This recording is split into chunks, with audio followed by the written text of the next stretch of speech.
Mein Name ist Marie. Bevor ich nach Berlin kam, lebte ich in einem kleinen Dorf. Es war ruhig. Es gab wenig Arbeit, wenig Geld und wenig Hoffnung. Meine Eltern sind gestorben, als ich jünger war. Deshalb lebte ich bei meiner Tante. Sie war nicht böse, aber kalt. Es gab keine Umarmungen, nur Regeln und Stille. Aber es gab einen besonderen Moment. In der Schule stand ich auf einer kleinen Bühne. Es war nur ein einfaches Theaterstück, aber für mich war es alles. Die Menschen hörten mir zu. Wirklich zu. Ich hatte keine Angst. Ich fühlte mich stark. Zum ersten Mal war ich nicht unsichtbar. Nach diesem Moment wusste ich es. Ich wollte Schauspielerin werden. Viele sagten, es ist nicht möglich. Aber dieser Traum blieb. Jeden Tag. Er gab mir Kraft. Als ich älter wurde, traf ich eine Entscheidung. Ich wollte gehen. Ich wollte mehr vom Leben. Also ging ich nach Berlin. Ich hatte nur einen kleinen Koffer und meinen Traum. Die Stadt war groß und laut. Die Menschen waren schnell. Niemand kannte mich. Ich fand eine kleine Wohnung. Sie war alt und eng, aber es war mein Anfang. Ich musste arbeiten, um zu leben. Ich nahm jeden Job an. Kaffee, Putzen, kleine Läden. Es war hart. Am Abend war ich müde, aber ich machte weiter. Nebenbei ging ich zu Castings. Kleine Chancen. Manchmal war ich nur im Hintergrund. Ich sagte nichts, ich bewegte mich nur, aber es fühlte sich besonders an. Ich war meinem Traum näher. Für einen Moment vergaß ich alles andere. Die Sorgen, die Müdigkeit. Ich fühlte mich lebendig, aber die Angst blieb. Die Angst, dass es nicht reicht, dass ich nicht gut genug bin. Kurze Pause. Ich hoffe, die Geschichte gefällt dir bis jetzt. Falls du Deutsch nicht nur hören, sondern auch wirklich verstehen und sprechen willst, habe ich ein Buch geschrieben. Kurze, spannende Geschichten auf Deutsch, die dich Schritt für Schritt weiterbringen. Jetzt online erhältlich. Link in den Kommentaren.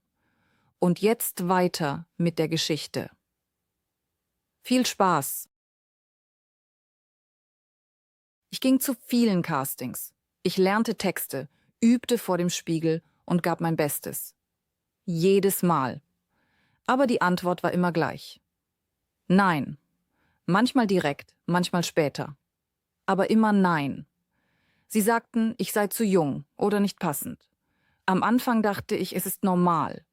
Ich muss nur warten. Aber mit der Zeit wurde es schwerer.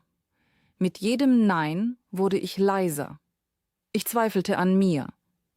Vielleicht bin ich nicht gut genug. Vielleicht ist mein Traum zu groß. Oft saß ich allein in meiner Wohnung und dachte nach. Warum mache ich das? Manchmal wollte ich aufgeben, zurück in mein altes Leben. Es wäre leichter, weniger Schmerz. Aber dann erinnerte ich mich an die Bühne, an dieses Gefühl. Und ich wusste, ich kann noch nicht aufhören. Eines Nachmittags sitze ich in meiner kleinen Wohnung. Es ist still. Zu still. Ich schaue auf mein Handy. Keine Nachricht. Nur Leere. Mein Kopf ist voll mit Gedanken. Zweifel, Angst und Müdigkeit. Dann klingelt es. Herr Braun. Mein Herz schlägt schneller. Er ruft selten an und oft sind es keine guten Nachrichten. Ich zögere kurz und gehe dann ran. Marie, ich habe etwas für dich, sagt er ruhig. Ich werde sofort wach. Was denn?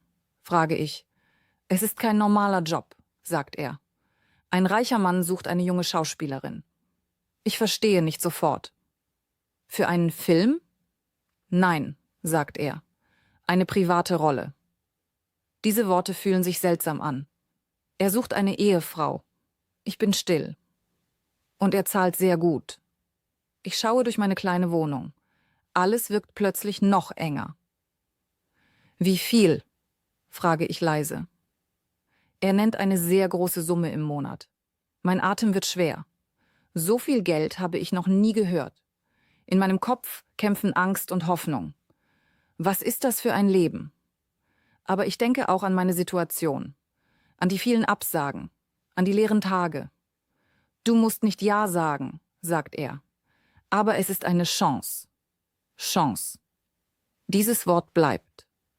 Ich atme tief ein. Ich will ihn treffen, sage ich. Am nächsten Tag stehe ich vor einem großen Haus. Es ist größer als alles, was ich kenne. Still. Perfekt. Mein Herz schlägt schnell. Ich halte meine Tasche fest. Für einen Moment denke ich daran zu gehen. Aber ich bleibe. Ich klingele. Ein großer Mann öffnet die Tür und lässt mich hinein. Drinnen ist es still. Sehr still. Alles ist sauber und perfekt, aber kalt. Leer. Ich folge ihm durch lange Flure. Meine Schritte klingen laut in meinem Kopf. Dann sehe ich ihn. Wilhelm. Groß, ruhig, in einem schwarzen Anzug. Seine Augen schauen direkt in meine. Ich bleibe stehen. Er kommt langsam näher. Marie, sagt er ruhig. Ich nicke. Es ist still zwischen uns.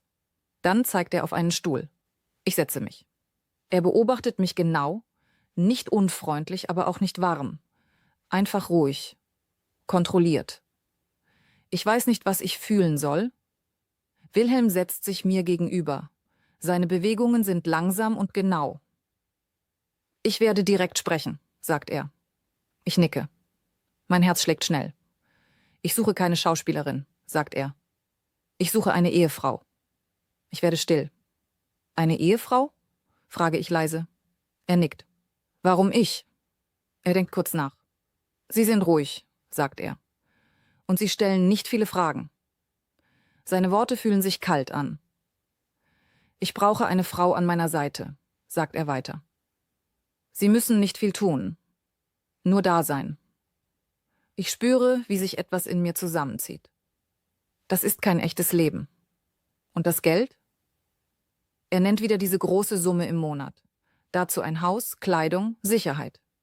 Mein Kopf wird schwer. Ich denke an mein Leben, an meine Angst. Es gibt Regeln, sagt er. Keine Fragen, Respekt. Und mein Büro ist tabu. Ich sitze still.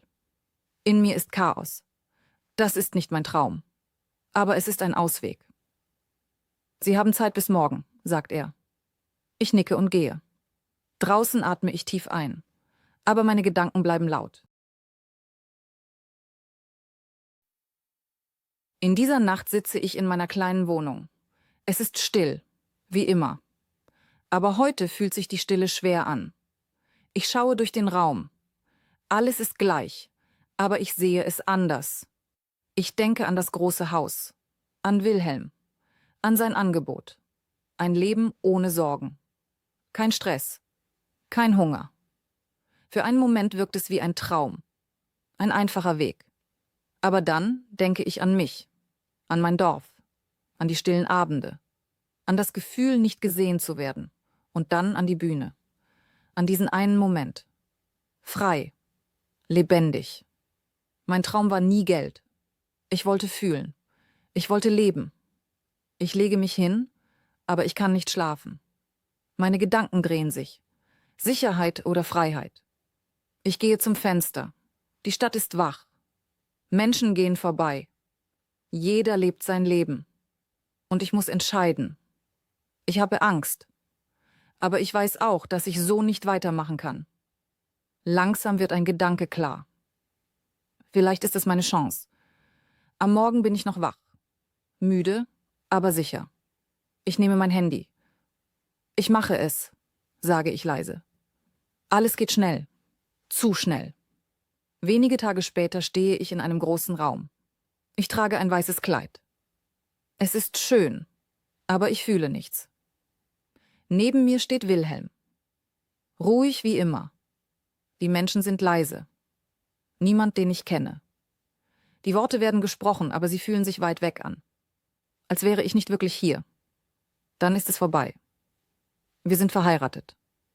So einfach. Und so fremd. Ich fahre mit Wilhelm in sein Haus. Jetzt ist es auch mein Haus. Alles ist groß und perfekt. Neue Kleider warten auf mich.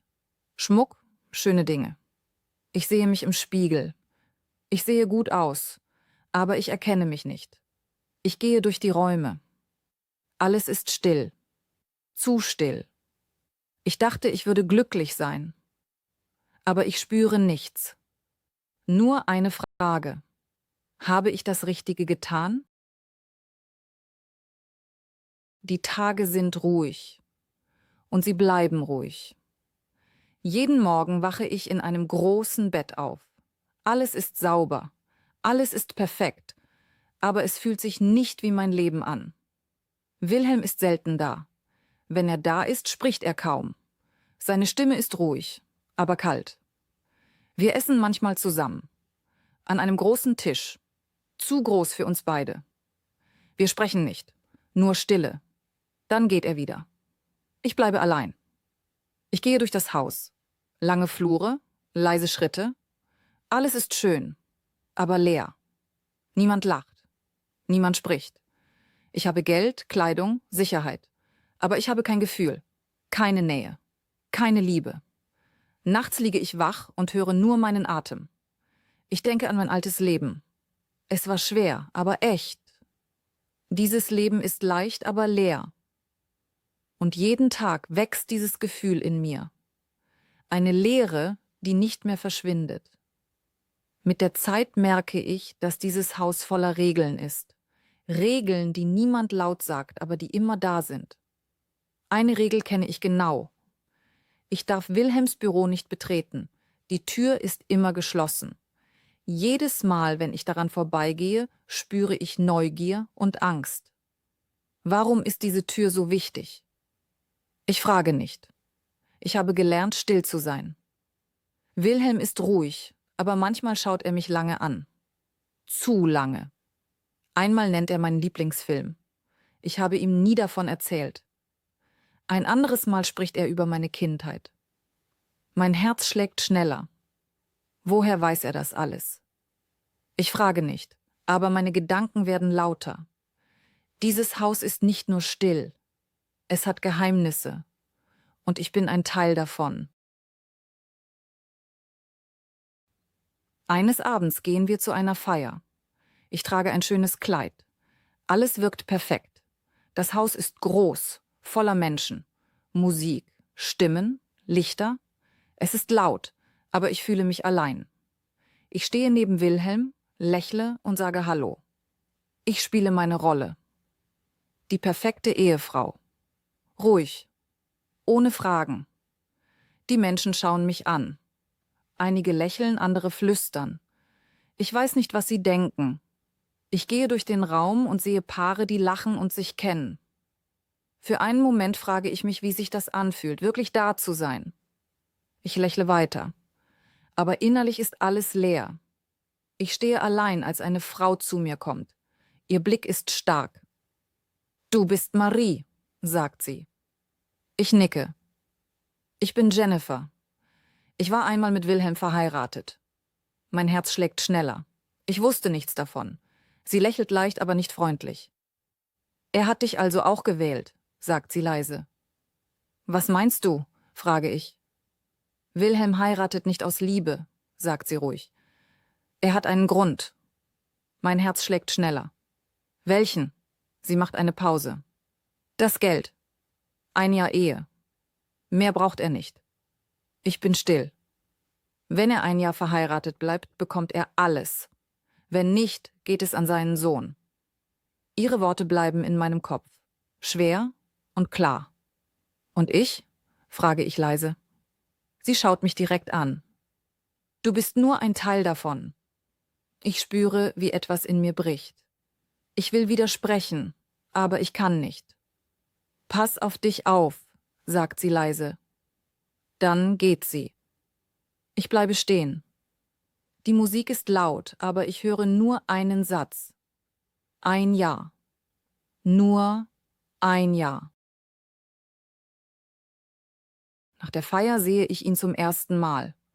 Er steht etwas abseits, groß, ruhig, aber seine Augen sind hart. Sein Name ist Peter, Wilhelms Sohn. Er schaut mich an, als würde er mich kennen. Ich gehe näher.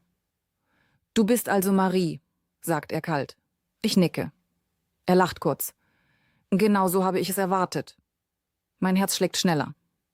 Was meinst du? Frage ich. Er kommt näher. Du bist hier wegen des Geldes, so wie alle. Seine Worte tun weh.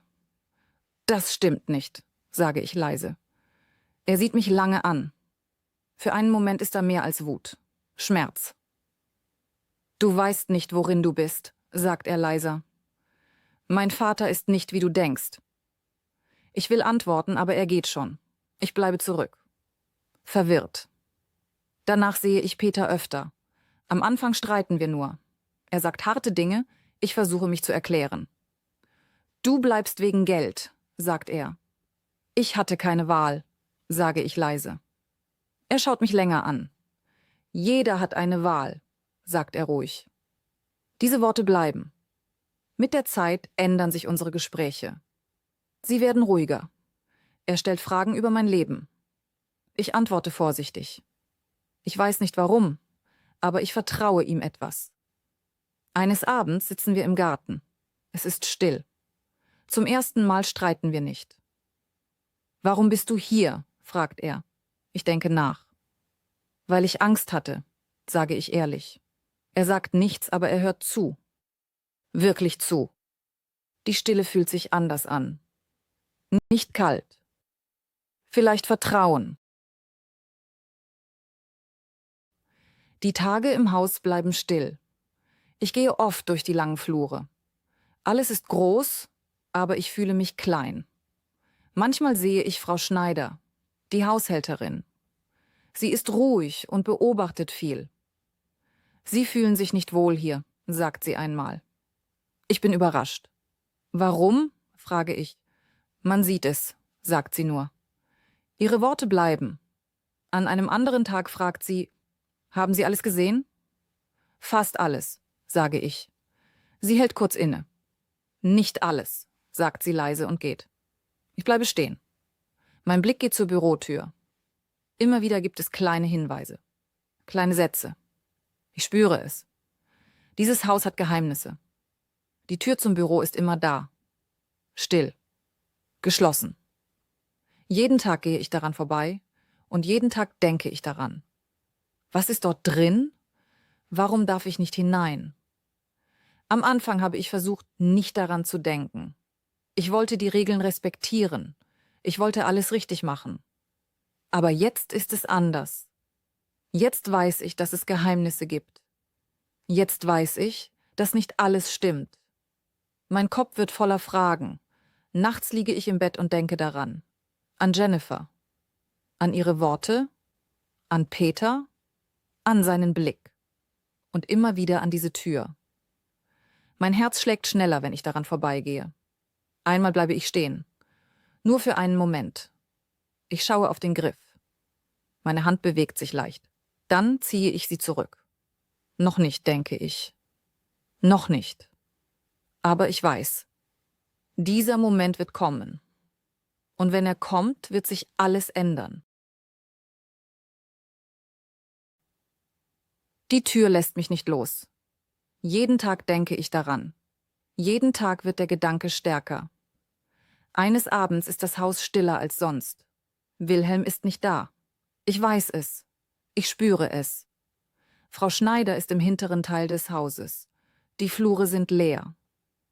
Mein Herz beginnt schneller zu schlagen. Ich gehe langsam durch den Flur. Schritt für Schritt. Meine Hände sind kalt. Ich bleibe vor der Tür stehen. Für einen Moment sage ich mir, dass ich gehen soll, dass ich umdrehen soll, aber ich bleibe. Mein Blick geht auf den Griff. Meine Hand bewegt sich langsam. Ich halte kurz inne. Dann fasse ich ihn an. Mein Herz schlägt laut in meiner Brust. Ich atme tief ein. Nur ein Blick, flüstere ich leise. Dann drücke ich die Klinke. Die Tür ist nicht abgeschlossen. Sie öffnet sich langsam. Und in diesem Moment weiß ich, es gibt kein Zurück mehr. Ich trete vorsichtig in das Büro. Der Raum ist groß, aber persönlicher als der Rest des Hauses. Ein Schreibtisch, Regale, Bücher. Alles ordentlich, aber nicht leer. Ich gehe langsam weiter. Meine Schritte sind leise. Ich öffne eine Schublade. Nur Papiere. Nichts Besonderes. Die nächste auch. Mein Herz schlägt schneller. Dann sehe ich eine kleine Box. Ich nehme sie und öffne sie vorsichtig. Darin liegt ein altes Foto. Eine Frau hält ein Baby. Ihr Blick ist warm. Ich schaue genauer hin. Mein Atem stoppt. Das Baby bin ich. Ich weiß es sofort. Neben ihr steht ein Mann. Jünger, aber ich erkenne ihn. Wilhelm. Mein Kopf wird leer. Unter dem Foto liegen Briefe. Ich lese ein paar Worte. Der Name meiner Mutter. Gefühle. Versprechen. Ich verstehe nicht alles, aber es ist wichtig. Dann finde ich ein kleines Tagebuch. Ich lese langsam. Gedanken, Angst, Vertrauen. Meine Mutter schreibt über einen Mann. Über ihn. Ich verstehe nicht alles, aber genug. Wilhelm war mehr als ein Freund. Ich lege alles zurück, nehme aber das Foto. Plötzlich höre ich Schritte. Mein Herz rast. Ich schließe alles schnell und gehe hinaus. Der Flur ist still, aber in mir ist nichts mehr ruhig. Am Abend kommt Wilhelm zurück. Ich sitze im Wohnzimmer und warte. Mein Herz schlägt schnell. Als er hereinkommt, schaut er mich an.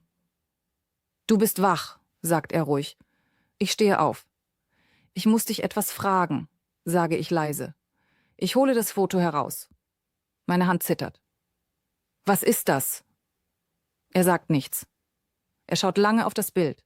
Sein Gesicht verändert sich leicht. Dann setzt er sich. »Setz dich«, sagt er. Ich setze mich ihm gegenüber. »Das ist deine Mutter«, sagt er ruhig. »Brigitte.« Ich höre still zu. »Ich kannte sie«, sagt er weiter. »Wir waren nah.« Er macht eine Pause. Mein Atem wird schwer. »Und ich?«, frage ich leise. »Du warst auch ein Teil davon«, sagt er. Aber seine Antwort ist nicht klar. Nicht genug. »Warum hast du mich geheiratet?«, frage ich direkt. Er denkt kurz nach. »Ich habe ihr etwas versprochen«, sagt er, »dass ich auf dich aufpasse.« Mein Kopf wird voll. »Und das ist dein Weg?«, frage ich. »Eine Ehe?« Er schweigt kurz. »Ich wollte dir ein sicheres Leben geben«, sagt er ruhig. Aber ich spüre, dass er nicht alles sagt. Und genau das macht mir Angst. Nach dem Gespräch mit Wilhelm fühle ich mich nicht ruhiger. Mein Kopf ist voller Fragen. Seine Worte waren ruhig, aber nicht klar. Am nächsten Tag suche ich Peter. Ich finde ihn im Garten. »Ich muss mit dir sprechen«, sage ich. Er dreht sich zu mir. »Du warst im Büro, oder?«, fragt er direkt. Ich bin still. »Ich habe Dinge gefunden«, sage ich leise. »Über meine Mutter.« Peter nickt. »Er hat dir seine Version erzählt.« »Welche Version?«, frage ich. Er kommt näher. »Mein Vater sagt nie alles«, sagt er ruhig. Mein Herz schlägt schneller. »Was meinst du?« Er atmet tief ein. »Er war Teil ihres Problems«, sagt er leise. Ich bin verwirrt. »Deine Mutter hatte Angst«, sagt er. »Und er war ein Teil davon.« Diese Worte treffen mich. »Das stimmt nicht«, sage ich schnell, aber unsicher. Peter schaut mich an. »Warum hat er dir nicht alles gesagt?« Ich bin still. 2 Geschichten. 2 Wahrheiten. »Und die Ehe?«, frage ich. »Das Geld«, sagt er leise. »Das ist der Grund.« Mein Herz wird schwer. Wem soll ich glauben? Ich weiß es nicht. In dieser Nacht kann ich nicht schlafen. Ich liege im Bett und starre an die Decke. Mein Kopf ist laut. Wilhelm. Peter. 2 Wahrheiten. Ich schließe die Augen, aber die Gedanken bleiben. Ich sehe das Foto meiner Mutter. Ihr Blick ist ruhig, aber auch traurig. Ich versuche mich zu erinnern, aber alles ist verschwommen. Nur ein Gefühl bleibt. Wärme. Und dann Stille. Ich stehe auf und gehe zum Fenster. Draußen ist es dunkel. Genau wie früher in meinem Zimmer im Dorf. Ich war allein. Ohne Antworten. Genau wie jetzt. »Was ist die Wahrheit?«, flüstere ich. Niemand antwortet. Ich denke an Wilhelm. Ruhig, kontrolliert. Dann an Peter. Ehrlich, verletzt. Beide wirken echt. Und genau das macht es schwer. Ich setze mich auf den Boden, mein Kopf in den Händen. Ich habe Angst, nicht vor ihnen, sondern vor meiner Entscheidung. Denn ich weiß, ich muss wählen, wem ich glaube und was ich wirklich will. Am nächsten Abend steht Wilhelm vor mir. Ich sitze im Wohnzimmer. Es ist still, aber etwas ist anders. Marie, sagt er leise. Ich schaue ihn an. Seine Augen wirken offen. Ich habe nicht alles gesagt, sagt er. Mein Herz schlägt schneller. Ich weiß, sage ich ruhig. Er kommt näher. Ich wollte dich schützen, sagt er. Vor der Vergangenheit. Vor mir. Ich höre ihm zu. Am Anfang war es ein Versprechen, sagt er. Und auch das Geld. Seine Stimme wird leiser. Aber dann hat sich etwas verändert. Ich halte den Atem an. Ich habe Gefühle für dich, sagt er ehrlich. Für einen Moment ist alles still. Ich habe lange auf so etwas gewartet, aber jetzt ist es schwer. Warum jetzt? Frage ich leise. Weil ich Angst hatte, sagt er. Ich spüre, wie mein Herz schwer wird. Liebe oder Sicherheit? Wahrheit oder Geld? Ich gehe langsam durch das Haus. Alles ist da. Alles, was ich wollte. Aber will ich das wirklich? Ich denke an mein altes Leben.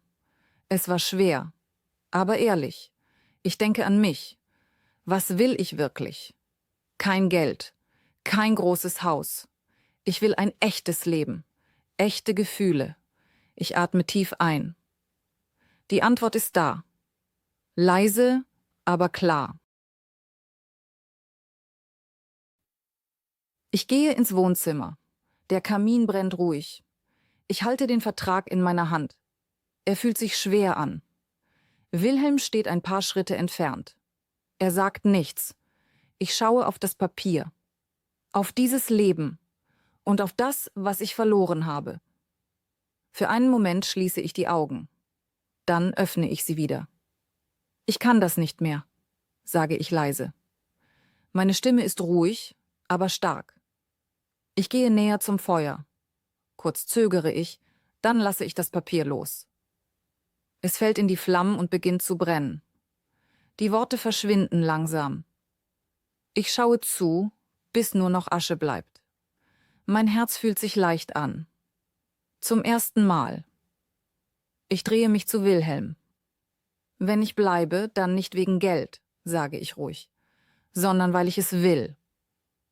Es ist still, aber diese Stille ist anders. Echt. Wilhelm kommt langsam näher. Du hast recht, sagt er leise. Seine Stimme ist ehrlicher als vorher. Er nimmt seine Kopie des Vertrags und zerreißt sie. Die Stücke fallen zu Boden. Kein Vertrag mehr, sagt er. Ich schaue ihn an und sehe ihn zum ersten Mal wirklich. Ich will es versuchen, sagt er ruhig. Ich nicke. Ich auch. Es ist kein perfekter Moment, aber es ist ein Anfang. Die Tage danach sind anders. Ruhiger. Echter. Wir sprechen mehr. Und die Stille fühlt sich nicht mehr leer an. Einige Zeit später verändert sich mein Leben noch einmal, aber diesmal anders. Ich gehe wieder zu Castings. Nicht, weil ich muss, sondern weil ich es will. Ich stehe wieder vor Kameras, vor Menschen. Mein Herz schlägt schnell. Aber diesmal habe ich keine Angst. Ich bin nicht mehr das Mädchen, das sich versteckt. Ich bin stärker, sicherer. Ich kenne mich besser. Eines Tages bekomme ich einen Anruf. Ich halte mein Handy in der Hand. Mein Herz schlägt schneller. Marie, wir wollen dich, sagt eine Stimme. Ich sage nichts für einen Moment. Ich kann es kaum glauben. Wirklich? Frage ich leise. Ja, sagt die Stimme. Du bekommst die Rolle. Ich schließe kurz die Augen. Ein kleines Lächeln erscheint auf meinem Gesicht. Diesmal ist es echt. Nicht gespielt. Ich habe es geschafft. Nicht durch Geld, Nicht durch jemanden anderen, sondern durch mich, durch meinen Weg. Als ich später im Haus stehe, denke ich zurück. An mein altes Leben, an die Zweifel, an die Angst und an den Moment am Feuer. Meine Entscheidung, mein Herz. Jetzt weiß ich, das war der richtige Weg. Kurze Unterbrechung. Wenn du gerade Deutsch hörst und verstehst, dann machst du bereits mehr als die meisten. Und falls du noch weiterkommen willst, habe ich genau das Richtige für dich geschrieben. Ein Buch voller Geschichten, die dein Deutsch auf das nächste Level bringen. Link unten in den Kommentaren. Ich stehe am Fenster und schaue nach draußen. Die Stadt ist lebendig. Menschen gehen vorbei, Autos fahren, Lichter leuchten. Und ich stehe hier und denke an alles zurück. An mein kleines Dorf, an die Stille, an die Einsamkeit, an die vielen Tage, an denen ich dachte, ich bin nicht gut genug. Ich erinnere mich an Berlin, an meine kleine Wohnung, an die vielen Castings, an jedes Nein. Und dann denke ich an das große Haus, an das Geld, an den Vertrag. Ich dachte, das ist Erfolg. Ich dachte, das ist der Weg zu einem besseren Leben. Aber ich lag falsch. Ich habe nicht Erfolg gefunden. Ich habe etwas anderes gefunden. Ich habe die Wahrheit gefunden. Die Wahrheit über mich. Ich habe verstanden, dass Geld nicht alles ist. Es kann Probleme lösen, aber es kann kein echtes Leben geben.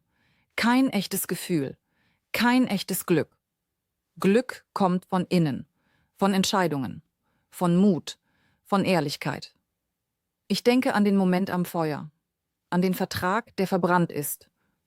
Das war nicht nur Papier. Das war meine Angst, meine Zweifel, mein altes Leben. Und ich habe es losgelassen. Ich habe mich für mein Herz entschieden, für ein echtes Leben, für echte Gefühle. Und genau das hat alles verändert. Heute weiß ich, die besten Entscheidungen sind nicht die einfachsten, sondern die ehrlichsten. Wenn dir diese Geschichte gefallen hat und du dein Deutsch verbessern willst, dann schau unbedingt in die Kommentare. Dort ist mein Buch verlinkt. Es sind kurze Geschichten zum Deutschlernen. Einfach geschrieben, aber mit viel Gefühl. Perfekt, wenn du Deutsch besser verstehen und gleichzeitig spannende Geschichten lesen willst. Vielen Dank.